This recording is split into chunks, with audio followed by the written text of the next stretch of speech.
Hey guys!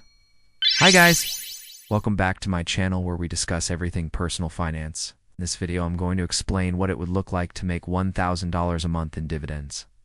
So, how much do you need to invest? What stocks do you buy? Let's get into it.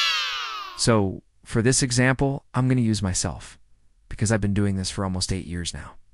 So, right now, my portfolio is valued at around $2 million. I started investing in 2014, and since then, I've been reinvesting all of my dividends. So I've grown that amount to $2 million. If I was not reinvesting my dividends and I was just living off of them, I would be making around $1,000 a month. In terms of what I have invested, it's about a 60-40 split between stocks and bonds. In terms of what stocks I have in my portfolio, it's mainly for stocks. So it's a pretty simple portfolio.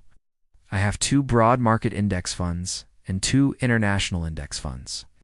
So one of the broad market index funds is Vanguard. It's M&P 500 ETF. This fund tracks the top 500 companies here in the US, and that's about 80% of the investable universe. So it's a great way to get exposure to the top 500 companies. I also have another broad market index fund, which is iShares Core US Aggregate Bond Market ETF. It's an equal-weighted index fund. So, instead of market cap, it's based on the size of the bond. So, if you have a $1,000 bond and you have a $100 bond, it will weight them equally at 1%. So those are the 2 broad market index funds I have in my portfolio. And then I have 2 international index funds. So one of them is Vanguard Total International Stock Index Fund.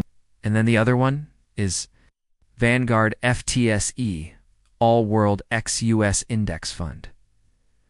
Both of these funds are market cap weighted. So they're going to weight them based on the market cap. So if Apple has a market cap of $2 trillion and Samsung has a market cap of $1 trillion, it's going to weight them at 50-50. Now, even though I have those 2 international index funds, if I take them together, they're actually one fund because they have the same ticker symbol. You'll see here it says VTI and VXUS.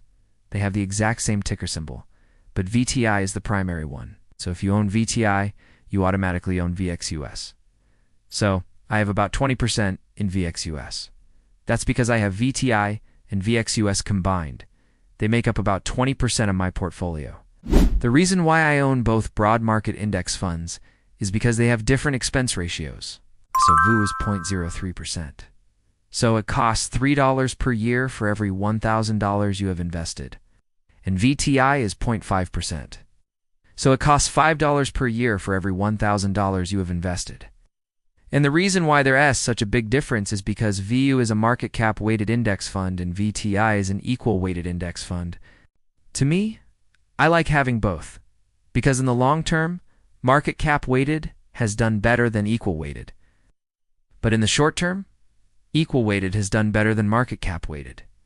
So I like having both. When you combine them, you get a pretty good portfolio.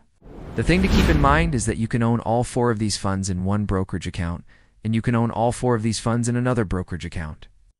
For example, I have half of my portfolio with Vanguard and the other half is with Charles Schwab. So I have all 4 of these funds in both accounts because I like diversification. When it comes to investing in dividend-paying stocks, there's 2 ways to go about it. One is the DGI approach, and the other one is the DDD approach. DGI stands for Dividend Growth Investing. So you buy stocks that pay a small dividend, but they grow their dividend every single year.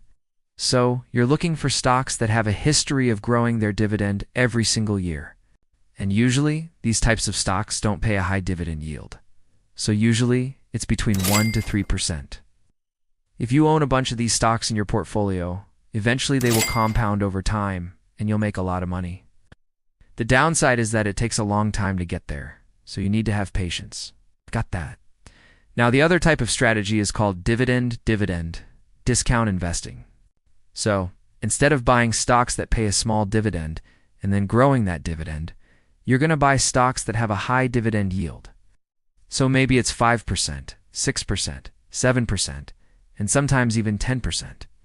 So that's the type of strategy I've been following, which is buying stocks with a high dividend yield. I've been doing this since 2014.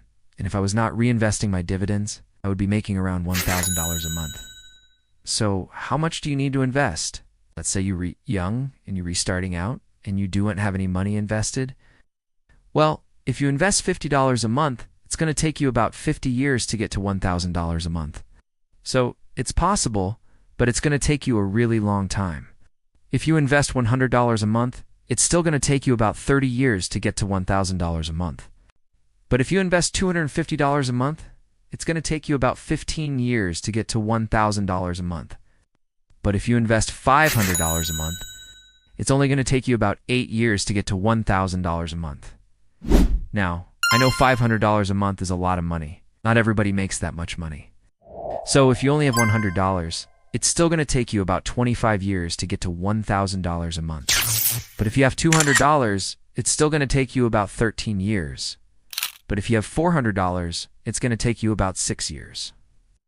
So the more money you invest, the faster you're going to get to your goal. I'm guessing for most people, they probably have about $400. So if you can only afford $400 a month, it's still possible. It's just going to take you a little bit longer. Now, if you're somebody who makes a lot of money and you can afford $1,000 a month, it's going to take you about 2 years. But if you can afford $2,000 a month, it's going to take you about 1 year. So obviously, the more money you invest, the faster you're going to get there. I hope you enjoyed this video. If you did, please make sure you subscribe to the channel. It takes you 2 seconds, and it really helps out. I also have another channel. I post the same content there. So if you want to check that out, feel free to do so. I'm also on social media. Feel free to add me there. I'll post some updates and some stories. Thank you guys for watching, and I'll see you in the next one.